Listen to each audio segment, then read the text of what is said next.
अरे ये क्या बाबूजी 10 रुपए? पहले तो आप 100 रुपए देते थे और अब तुम धीरे धीरे करके 10 रुपए पा गए, ऐसा क्यों? वो पहले मैं कुआरा था ना, इसलिए मैं 100 रुपए देता था। फिर मेरी शादी हो गई, इसलिए मैं 50 देने लगा।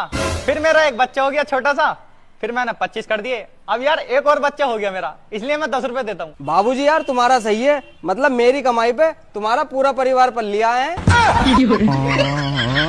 चलो खैर बढ़िया है। बड़ा हरामी हो। भैया बाबू को 10 रुपए